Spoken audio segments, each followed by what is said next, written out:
नमस्कार दोस्तों। सभी अब मेंस की तैयारी में जुटने के लिए तैयार हैं। चूँकि प्रीलिम्स का एग्ज़ाम हो ही चुका है, मार्क्स आप सब ने कैलकुलेट कर लिए हैं अपने। 85 प्लस मार्क्स वाले बेहिचक आप अपनी तैयारी प्रारंभ कर दीजिए मेंस के लिए। पिछले वीडियो में हमने थोड़ी सी मेंस के बारे में कि कट ऑफ क्या रहेगी और मेंस की तैयारी कैसे प्रारंभ करनी है उसके बारे में चर्चा की थी। इसमें हम चर्चा करेंगे कि किस प्रकार से आपको बुक जो आपको फॉलोज़ करनी है, कंटेंट आपको क्या लेना है और वो कंटेंट किस तरह का होना चाहिए, किस प्रकार उसे पढ़ना है, किस प्रकार के प्रश्न और क्या अंकभार होता है प्रश्नों का पेपर में जो पिछले सालों आरपीसी द्वारा बनाए गए हैं, उसके बारे में मैं और मेरे साथ हैं सुनील कुमार। हम चर्चा करेंगे आपसे इस बारे में। लगातार आप जुड़िए रहिएगा। देखिए, सबसे पहले जो आरपीएससी ने अपने मेंस के सिलेबस के साथ में जो डिटेल डाली हुई है पाठ्यक्रम की और परीक्षा योजना की, उसमें ये स्पष्ट लिखा है कि आपके 4 पेपर होंगे, 3 घंटे का एक पेपर होगा और उनमें आपसे संक्षिप्त, मध्यम और दीर्घ उत्तर वाले अर्थात 2 नंबर के क्वेश्चन, 5 नंबर के क्वेश्चन और 10 नंबर के क्वेश्चन पूछे जाएंगे। सबकी अलग अलग शब्द सीमा होगी। सबके जो मार्क्स हैं वो बराबर से हैं। 3 आपके जीएस के पेपर होंगे 200-200 नंबर के। चौथा पेपर आपका होगा सामान्य हिंदी और सामान्य अंग्रेजी का। चलिए अब हम बात करते हैं कि प्रश्न पत्र फर्स्ट में आपके किस प्रकार से जो अंकभार है सब्जेक्ट वाइज वो दिया गया है। 2018 के पेपर के अनुसार हमने ये चयन किया है कि इसमें जो इतिहास है, इतिहास 75 मार्क्स का आपके इतिहास को कवर किया गया है 200 नंबर में से। और आपको ये देखो, थोड़ी सी यहाँ जानकारी मैं यहीं पर दे देता हूँ कि 2 अंक वाले जो क्वेश्चन हैं वो 15 शब्दों में आपको लिखने होते हैं और हर सब्जेक्ट में 5-5 क्वेश्चन आपके हमेशा 2 नंबर वाले होते हैं। 5 अंक वाले होते हैं 50 शब्द में लिखने होते हैं और 10 नंबर वाला जो क्वेश्चन होता है वो आपको लिखना होता है 100 शब्दों के अंदर। अब देखिए, यहाँ पर जो शब्दों की बात कर रहे हैं, तो ये शब्दों की जो बात कर रहे हैं तो ये शब्द आपके 15 शब्द इन्होंने लिखे हैं, यहाँ 50 लिखे हैं, यहाँ 100 लिखे हैं। इसका तात्पर्य ये कतई नहीं है कि आपको 15 से 16 शब्द नहीं करने हैं। आपको जितनी जानकारी है और जितने साफ़ सुथरे तरीके से आप अपने कंटेंट को उन लाइनों के अंदर आप लिख सकते हो, आपको लिखना है। 50 के 60 70 हो जाएं कोई दिक्कत नहीं है, 50 के 40 हो जाएं तो भी कोई आपत्ति नहीं है। पर आपको जितना आता है आपको उतना कंटेंट कम शब्दों में, ज़्यादा कंटेंट कम शब्दों में आपको लिखना ही लिखना है। तो देखिए, इस तरह से हमारे पास वेटेज यहाँ इतिहास का है, अर्थशास्त्र का है। ये दोनों बड़े सब्जेक्ट होते हैं मेजर फर्स्ट पेपर में। बाकी जो छोटे सब्जेक्ट हैं सोशियोलॉजी, मैनेजमेंट और आपके जो ऑडिटिंग एंड अकाउंट्स हैं, ये आपके सब्जेक्ट हैं जो 20-20 नंबर के होते हैं। यहाँ बड़ा क्वेश्चन आता नहीं है, तो आपको यहाँ पर छोटे क्वेश्चन के हिसाब से मतलब 50 वर्ड्स के टॉपिक के अकॉर्डिंग, सिलेबस के अकॉर्डिंग आपको तैयार करने हैं। हम चलते हैं अब आगे बुक लिस्ट की तरफ कि हिस्ट्री जो आपका सबसे पहला पोर्शन है, पार्ट ए है आपके फर्स्ट पेपर का। वहाँ पर देखिए राजस्थान की कला संस्कृति, राजस्थानी कला संस्कृति और इतिहास। सबसे पहले आपको राजस्थान अध्ययन जो कक्षा 9 और 12 की आपको दी हुई है, राजस्थान बोर्ड की आती है 9 से 12, 4 भाग आते हैं। अलग अलग सिलेबस के अलग अलग बिंदु आपको किताब के अंदर अलग अलग जगह मिल जाएंगे, आपको अच्छे से तैयार करने हैं। इसके बाद में एक किताब है पनोरमा जो आपको मार्केट में मिल जाएगी, राजस्थान के इतिहास कला संस्कृति के नाम से आती है। जहाँ आपको अपने खुद के जो नोट्स हैं, आपने जो भी तैयार किए हुए हैं उसके अलावा या उनको आप एनरिच कर सकते हो। पनोरमा का जो मैटर दिया हुआ है, क्वेश्चंस आपको यहाँ दिए हुए हैं, क्वेश्चंस के अकॉर्डिंग आप अपनी आंसर राइटिंग की प्रैक्टिस कर सकते हो और वो आपको हेल्प मिलेगी। राजस्थान अध्ययन में जो कंटेंट दिया होता है वो काफ़ी, एक आप जैसे आंसर पेपर में लिखना चाहते हो वैसे ही प्रकार से कंटेंट दिया होता है, तो आप वहाँ से सीख कर, वहाँ से देख कर अपने जो आंसर राइटिंग है उसको आप इम्प्रूव कर सकते हो। ये रही बात राजस्थान की। हम बात करते हैं भारत के इतिहास की। देखिए, यहाँ पर वही जो प्री का फिनोमिना है आपको लागू करना है कि मॉडर्न हिस्ट्री मोर वेटेज रखती है अन्य जो मिडाइवल और आपका एंशियंट हिस्ट्री है। तो आपको जो मॉडर्न हिस्ट्री है उस पर आपको स्पेक्ट्रम को फॉलो करना है कंटेंट तैयार करने के लिए। और जो अन्य जो सब्जेक्ट हैं प्राचीन और मध्यकाल का जो पार्ट है इतिहास का, वहाँ आप एनसीईआरटी लो, क्योंकि क्वेश्चंस हिस्ट्री में जो 2 नंबर वाले क्वेश्चंस की तो मैं बात नहीं करता, लेकिन जो 10 नंबर वाले क्वेश्चंस होते हैं वहाँ पर एनसीईआरटी आपको काफ़ी हेल्पफुल होती है, क्योंकि जो सवाल पूछे जाते हैं उनका तरीका इस प्रकार का होता है कि आपको जब आप किताब पढ़ोगे तो वहाँ पर लिखने का जो आपको तरीका है वो वहाँ पर मिल पाएगा कि क्या क्वेश्चन पूछा है और मुझे क्या क्या कंटेंट वहाँ पर डालना है। जैसे मैं मॉडर्न हिस्ट्री की बात करूँ कि शिक्षा समितियाँ मान लो पूछ ली कि ब्रिटिश काल में भारत में शिक्षा व्यवस्था किस प्रकार की थी, या शिक्षा के लिए ब्रिटिश कालीन भारत में क्या क्या प्रयास किए गए, तो हम डिस्क्रीट स्टडी करते हैं। हमने मैकाले पढ़ लिया, वुड्स डिस्पैच पढ़ लिया, कहीं जगह हंटर पढ़ लिया, 3-4 अपन को नाम याद आ जाएंगे। लेकिन जब हम एनसीईआरटी पढ़ेंगे तो वहाँ एक अलग से आपको चैप्टर मिल जाएगा कि एजुकेशन के सेक्टर में ब्रिटिश काल भारत में क्या क्या हुए, वहाँ सारे आपको एक साथ मिल जाएंगे। वहाँ आपको वुड्स भी मिल जाएगा, मैकाले भी मिल जाएगा, हार्टोग भी मिल जाएगा, सेडलर भी मिल जाएगा, रेले कमीशन भी मिल जाएगा, सब मिल जाएंगे। तो एक पूरा तरीका हो जाता है कि किस प्रकार से हमें काम करना है, और एनालिटिकल अप्रोच हमको वहाँ से मिलती है। किसी भी बिंदु पे सवाल आजकल 10 जो बड़े सवाल होते हैं वो एनालिटिकली सवाल हल करने के होते हैं, सवालों को आंसर्स हमको एनालिटिकली अप्रोच रख के करने होते हैं, मल्टी डायमेंशनल हमें रखना होता है, तो वो हेल्पफुल होती है एनसीईआरटी आरपीएससी। सभी सब्जेक्ट्स की बात कर रहा हूँ मैं। विश्व का इतिहास के लिए आप एनसीईआरटी फॉलो कर सकते हैं, नई या पुरानी जो भी आपको उपलब्ध हो। सिलेबस निकालिए, 4 या 5 बिंदु हैं जो सिलेबस में लिखा है, उस सिलेबस के अकॉर्डिंग आप अपना तैयार कीजिए। उसके थोड़ा आसपास रहिए, ज़्यादा दूर ना जाएं। जैसे विश्व युद्ध हैं तो प्रथम और द्वितीय विश्व युद्ध के प्रभाव दिए हुए हैं सिलेबस में, लेकिन थोड़ा सा आप उनके पीछे हिस्ट्री में उनके कारणों पर जाएं, हो सकता है प्रभाव पहुंचे तो भी आप एक लाइन हेल्प होगी जी। इसके बाद में हम बात करेंगे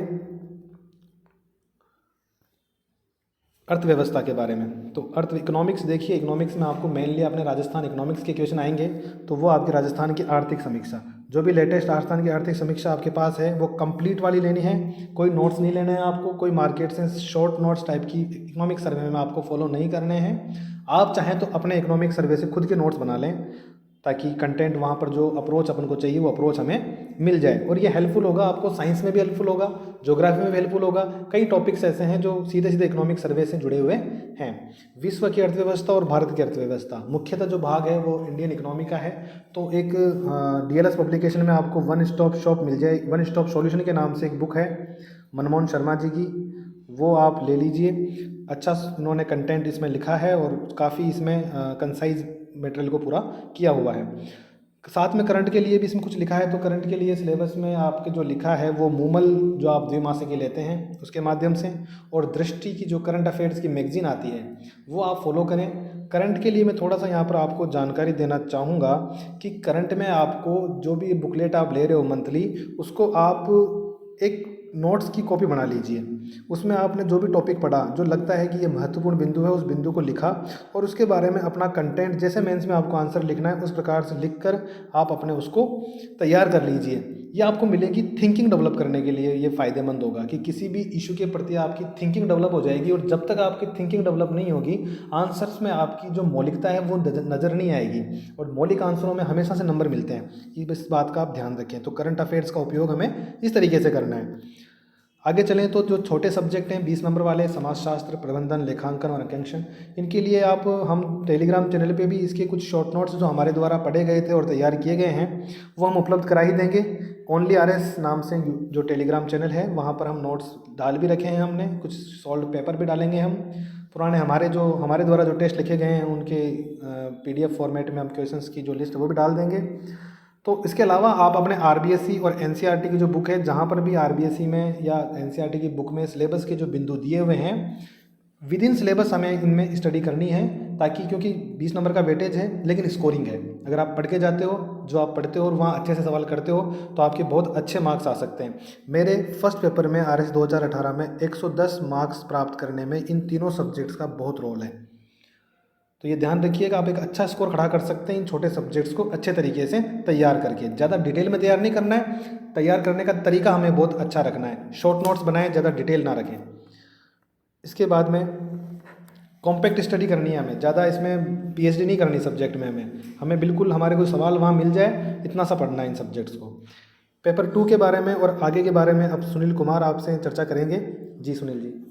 नमस्कार दोस्तों। पेपर सेकंड में स्कोरिंग पेपर मानते हैं जनरली अपन इसको। ज्योग्राफी साइंस 2 पोर्शन तो सीधे सीधे स्कोरिंग है ही, उसके अलावा एक एथिक्स का है। तो एथिक्स वाले पेपर में बहुत सारे स्टूडेंट्स जो है ना वो प्रॉब्लम में रहते हैं, क्योंकि ग्रेजुएशन में और नॉर्मली अपन ने इनको देखा नहीं है कहीं पे इन टॉपिक्स को। तो हम आपको कोशिश करेंगे कि जो हमारे नोट्स हैं टेलीग्राम चैनल पर और उसके अलावा यूट्यूब पे जो चैनल है उसको आप ज़रूर सब्सक्राइब कर लीजिए, ताकि उस पर टाइम टू टाइम जैसे समय मिलता है जो मुश्किल टॉपिक हैं उनको आसानी से समझाते हुए वीडियो बनाएंगे आपके लिए।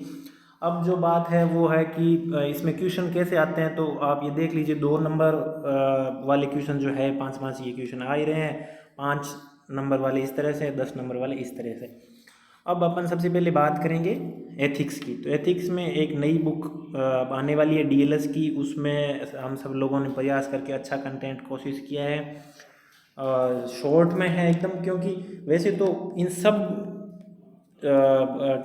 टॉपिक्स में आपको बुक मिल जाएगी मार्केट में, तो उसमें डिटेल में लिखा हुआ है, सारे टॉपिक्स डिटेल में है। तो इसका क्या रहता है आरएस का, आपको पता ही है कि उसी टॉपिक से बड़ा क्वेश्चन और उसी टॉपिक से छोटा क्वेश्चन।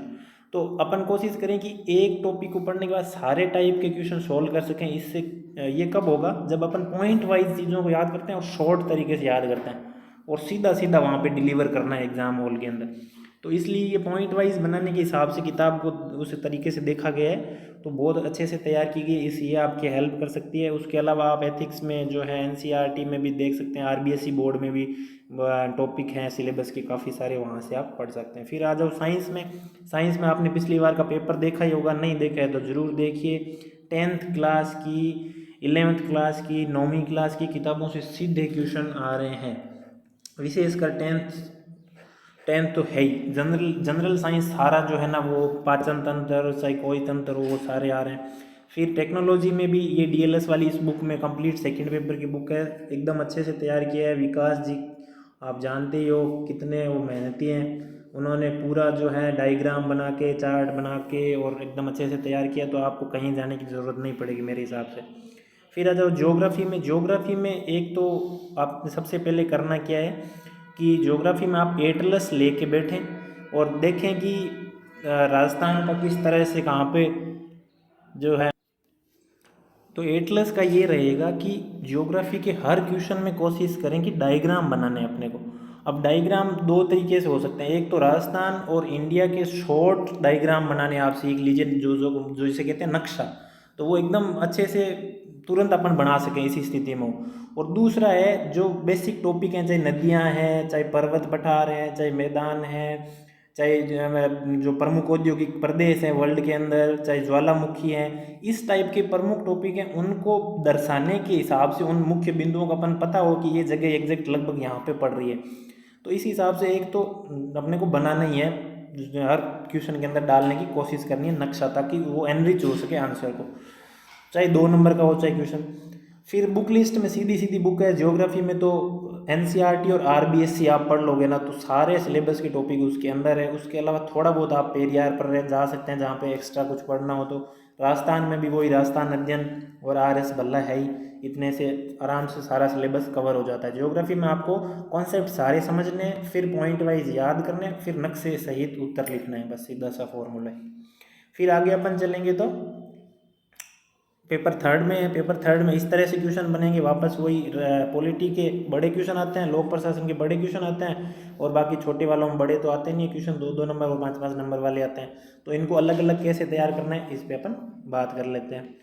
सबसे पहले पॉलिटी पे आ जाओ, तो पॉलिटी में एम लक्ष्मीकांत को सब जानते हैं, नई से नया वाला संस्करण ले लीजिए, उसके सारे कॉन्सेप्ट अच्छे से पढ़ लीजिए, जिसमें शुरू वाले चैप्टरों को बहुत टाइम दें, अच्छे से पढ़ें, प्रस्तावना के एक एक शब्द को क्या मीनिंग है उसका, मूल अधिकार, नीति निर्देशक तत्व है, क्योंकि उनमें सीधा बड़ा क्वेश्चन 10 नंबर का सीधा एकदम कॉन्सेप्ट पर आ सकता है। उसके बाद में ये है आईआर के अंदर आप आ जाओ, बेसिक के लिए फड़िया पढ़ सकते हैं। इसमें आप मतलब बेसिक कॉन्सेप्ट समझेंगे कि विदेश नीति क्या है और राष्ट्रीय हित क्या होते हैं, यथार्थवादी विदेश नीति क्या होती है, और जो है विज़न के जो नोट्स हैं ये तो आप करंट मैगजीन के लो उसमें, क्योंकि आईआर सारा सिस्टम जो है वो करंट पे बेस्ड होता है ज़्यादातर क्वेश्चन, कि आजकल क्या डेवलपमेंट चल रहे हैं इंडिया और अमेरिका के रिश्तों के, या क्या डेवलपमेंट चल रहे हैं जो परमाणु निशस्त्रीकरण पर, WHO का क्या चल रहा है, WTO का क्या चल रहा है। तो इसको करंट को बिल्कुल फॉलो करते हुए और उनसे जुड़ी हुई बेसिक अवधारणाओं को अच्छे से समझ लें। जैसे WTO पे हमेशा ही फोकस रहता है कि बाली सम्मेलन में ऐसा क्या हुआ था, पीस क्लोज क्या था, तो पूरा उसका पीछे से बेसिक देखते हुए, तो ये देखने के लिए आप विजन आईएएस की साइट पे या दृष्टि आईएएस की साइट पे या इनकी मैगजीन है, इनको पूरा फॉलो करें, अच्छे से समझ लें और सारी बेसिक अवधारणाओं को समझ लें, बाद में आपको दिक्कत नहीं आएगी। फिर लोक प्रशासन, लोक प्रशासन जो है, लोक प्रशासन में बहुत इम्पोर्टेंट है, क्योंकि एक तो 65 नंबर की लगभग इसका अंक बार है, उसके बाद में ये थोड़ा नया भी टॉपिक है कई लोगों के लिए। तो इसमें अपन क्या करेंगे, एक तो सिलेबस बहुत ही डिटेल में दिया हुआ है, टॉपिक के अंदर सब टॉपिक दे दिया आपने आरपीएससी ने आपको। तो अपन कोशिश करेंगे कि हर एक टॉपिक और सब टॉपिक अपने को अच्छे से पहले से पता हो उसका। तो ये इसके लिए आरबीएससी की किताबें 11th-12th की बहुत अच्छे से दी हुई है, ऐसे लगता है जैसे टॉपिक सीधे वहीं से उठा लिए। तो आप इनकी ना अवधारणाएं अच्छे से समझ लें, किस तरह से डेवलप हुआ धीरे धीरे नवीन लोक प्रशासन क्या था, लोक प्रबंधन क्या था, और अपने नोट्स बना सकें तो बहुत ही बढ़िया शॉर्ट नोट्स टाइप बनाएं। और इसमें अपने हम हमारे नोट्स तो आपको प्रोवाइड कराएंगे ही, बाकी आप जो है इसमें कोशिश करें कि चीज़ें आपको समझ में आई हुई, क्योंकि आप आंसर लिखें और उस सामने वाले को ऐसा लगे कि इसको कॉन्सेप्ट नहीं पता है तो दिक्कत हो जाएगी, एक तो ये ध्यान रखना है अपने। फिर इसमें जो है ज़्यादा बहुत सारी किताबें मार्केट में मिलेगी, आप ज़्यादा डिटेल में जाने की ज़रूरत ही नहीं है, आप मेरे हिसाब से आरबीएससी पर फोकस करो। हर एक टॉपिक, छोटे छोटे जो टॉपिक है वो, और उसके अलावा नोट्स ओनली आरएस पे आपको मिलते रहेंगे। फिर खेल और योगा, व्यवहार विधि, ये तीनों छोटे टॉपिक हैं, इनमें अलग अलग क्या ध्यान रखना है। देखो खेल और योगा में कुछ बेसिक कॉन्सेप्ट्स हैं, वो आप वेबसाइट्स पर जाके और करंट, बाकी सारे करंट से पूछे जाएंगे, जो पुरस्कार दिए गए हैं खेल में, या जो आजकल नई टेक्नोलॉजी डेवलपमेंट हो रहा है उसमें। तो इसके लिए अब ओलंपिक हो रहे हैं या पैरा ओलंपिक, आजकल जो नई चीज़ें हुई है वो सारे जो है, एक तो करंट अपने को अपडेटेड रहना ही है, उसके अलावा जो है अपने को ओनली आरएस पे जो नोट्स मिलेंगे, क्योंकि ये छोटे वाले टॉपिक में नोट्स तैयार करने ही पड़ेंगे आपको, क्योंकि सीधा आपको क्वेश्चन आएगा और सीधा 4-5 लाइन में आंसर पॉइंट वाइज लिखने से ही फ़ायदा मिलेगा। फिर व्यवहार में सीधा 11th-12th की किताब में टॉपिक दिए हुए हैं, सारे के सारे अच्छे से पढ़ने हैं। फिर विधि में आ जाओ, तो विधि में भी जो बेसिक कॉन्सेप्ट हैं वो उसको आप नोट्स पर रिलाई करना पड़ेगा। नोट्स चाहे आप हमारे ओनली आरएस चैनल से लें या कहीं से लें। उसके अलावा जो करंट है, जैसे आईटी एक्ट में कुछ अमेंडमेंट हुआ, जैसे बच्चों के साथ जो अपराध हो रहे हैं उसमें कुछ अमेंडमेंट हुआ, महिलाओं के साथ अपराध से संबंधित कानून है, तो वो सारे अमेंडमेंट्स को ज़रूर ध्यान में रखना है, उनसे सीधे क्वेश्चन बन सकते हैं 5-5 नंबर वाले। फिर अपन बात करें 4th पेपर की, तो इसकी तो जितनी बात करें उतनी कम है, सबसे ज़्यादा इम्पोर्टेंट यही पेपर है, सीधा सीधा मार्किंग है इसमें। और आप देख लो, ग्रामर 50 नंबर की हिंदी की और 20 नंबर की इंग्लिश की ग्रामर है। इसमें अगर आप सही करते हो तो उसमें नंबर काटने की कोई जगह ही नहीं है। तो ऐसा एकमात्र पेपर है जिसमें आप पूरे विश्वास के साथ अच्छे नंबर ला सकते हैं। तो अपने को करना क्या है कि दोनों को अलग अलग स्ट्रेटजी बना के तैयार करना है। जैसे किसी बंदे की हो सकता है हिंदी अच्छी नहीं हो, किसी की अंग्रेजी अच्छी नहीं हो। नीचे ये जो कुल अंक दिए हुए अंग्रेजी वाले, ये थोड़ी टाइपिंग एरर रह गई है, तो इसको आप नहीं देख के, हाँ, और 80 नंबर का अंग्रेजी है, ये अपने को ध्यान है। तो अपने को क्या करना है कि हिंदी के लिए एक तो बुक लिस्ट आगे आ ही जाएगी। अपन हिंदी के लिए क्या करेंगे कि एक तो 9वीं से 12वीं वाली नवीन हिंदी व्याकरण, जो सबसे बेसिक बुक है, सारे टॉपिक लगभग दिए हुए हैं। और उसके बाद में इसमें जैसे जो राइटिंग वाला पोर्शन छूट जाता है और एसे वाला छूट जाता है, तो वो आप राघव प्रकाश को फॉलो कर सकते हैं। राघव प्रकाश की किताब से सारे परिचित हैं, लेटेस्ट वाला मॉडल ले लीजिए। वैसे अगर कोई जैसे संधि और उनमें अगर कोई नियमों में कोई कॉन्ट्राडिक्शन हो नवीन हिंदी व्याकरण और राघव प्रकाश में, तो आप नवीन हिंदी व्याकरण को फॉलो कर सकते हैं। उसके बाद अब इसमें क्या है कि हिंदी में और अपने को क्या करना है, बहुत सारी चीज़ें याद करने वाली है। तो याद करने वाली चीज़ों को अपने को जैसे विलोम शब्द है, 500 विलोम शब्द अपने को लगता है कि अपने को याद करने, उनमें से 400 याद हो रहे हैं और 100 याद नहीं हो रहे हैं, तो उनको आप एक पेज पे उतार के दीवार पे चिपका लीजिए, या उनका बार बार टेस्ट दीजिए अपने दोस्तों के साथ ग्रुप बना के। उसके अलावा और कोई याद करने का तरीका नहीं है, छोड़ अपन सकते नहीं। अगर आपने इसको छोड़ दिया तो कोई और आदमी विलोम शब्द 2 नंबर का करके आपसे लीड ले लेगा। तो याद करने वाले पोर्शन याद करना है। फिर अभ्यास वाले पोर्शन है, जो निविदा है, निबंध है, पत्र है, उनके फॉर्मेट तो रट्टा मारना ही है, बार बार अभ्यास करना ही है लिखने का। उसके अलावा उसकी मेन बॉडी कैसे, किन किन की मुख्य है, उनकी तैयार कर सकते हैं आप। उसके बाद में आप आ जाओ अंग्रेज़ी पर। तो अंग्रेज़ी की अगर कोई हिंदी मीडियम वाला जो है बेसिक इस टाइप का कोई कैंडिडेट है, बहुत सारे होते ही हैं, तो अंग्रेजी में अगर प्रॉब्लम रहती है तो आप ज़रूर क्या करना है, कोई टीचर की सहायता ले सकते हो आप, ताकि चाहे आपका ग्रामर में 1 नंबर भी उनकी वजह से बढ़ जाए ना, तो वो आपको बाद में पता चलेगा उस नंबर की कितनी वैल्यू है। तो ग्रामर आप किसी से पढ़ लीजिए, अगर आपको आती है तो उसको अच्छे से तैयार कीजिए। इसमें हिंदी इंग्लिश पेपर में आप पेपर देखोगे ना, तो आपको पता चलेगा कि हिंदी टू इंग्लिश और इंग्लिश टू हिंदी जो स्टेटमेंट आते हैं, वाक्य उनको रूपांतरण करना होता है, वो 10 या 20 नंबर के जो है पोर्शन अंक बार रखता है। तो वो तब तक नहीं आएगा जब तक आपकी ग्रामर अच्छी नहीं होगी और वोकेबलरी अच्छी नहीं होगी। तो आप इसको बढ़िया करके अच्छे से इस पेपर में नंबर ला सकते हैं। इसके लिए किताबें BK रस्तोगी हो गई एक, और एक ये पैरामाउंट की किताब है ग्रामर में, और आपको जो है विलोम शब्द और ये सारे याद करने में आपको यूज़फुल रहेगी। तो इसमें भी याद करने वाला पोर्शन है और अभ्यास करने वाला पोर्शन है, वो आपको पता ही है, उसके लिए तो अभ्यास करना ही पड़ेगा। बाकी समय समय पर हम आपको बताते रहेंगे यूट्यूब और टेलीग्राम चैनल पर अपडेट, जैसे जैसे क्लासें लेते रहेंगे। धन्यवाद। देखिए, मैं इसमें एक चीज़ और ऐड कर दूं, आप हिंदी और अंग्रेजी के साथ साथ अन्य सब्जेक्ट्स में भी अपनी शैली को सुधारने के लिए आप कुछ एक ग्रामर की किताब से कुछ शब्दों को अपने पास लिख लें, 40-50 शब्द ऐसे लिख लें, और जिनका प्रयोग आप ज़बरदस्ती, अच्छे शब्द हों, वो शैली को सुधारने वाले शब्द हों, उनका प्रयोग आप करें। उनका प्रयोग करने से ये होगा कि आपके जो आंसर्स में जैसे कंक्लूजन लिख रहे हैं या स्टार्टिंग कर रहे हैं, तो वहाँ पर एक अच्छा प्रभाव होता है कि हाँ, इसने अच्छा से आंसर लिखा है। ये हेल्पफुल होगा आपकी हिंदी की भाषा की जो शैली जहाँ काम आएगी, निबंध वगैरह है वहाँ पर। वैसे इंग्लिश में आप कुछ 4-5 ईडियम्स तैयार कर लीजिए, उन ईडियम्स का ज़बरदस्ती प्रयोग कीजिए, ताकि अपने को, जैसे लेटर है तो लेटर के अंदर एक आध अगर अपन ईडियम का प्रयोग कर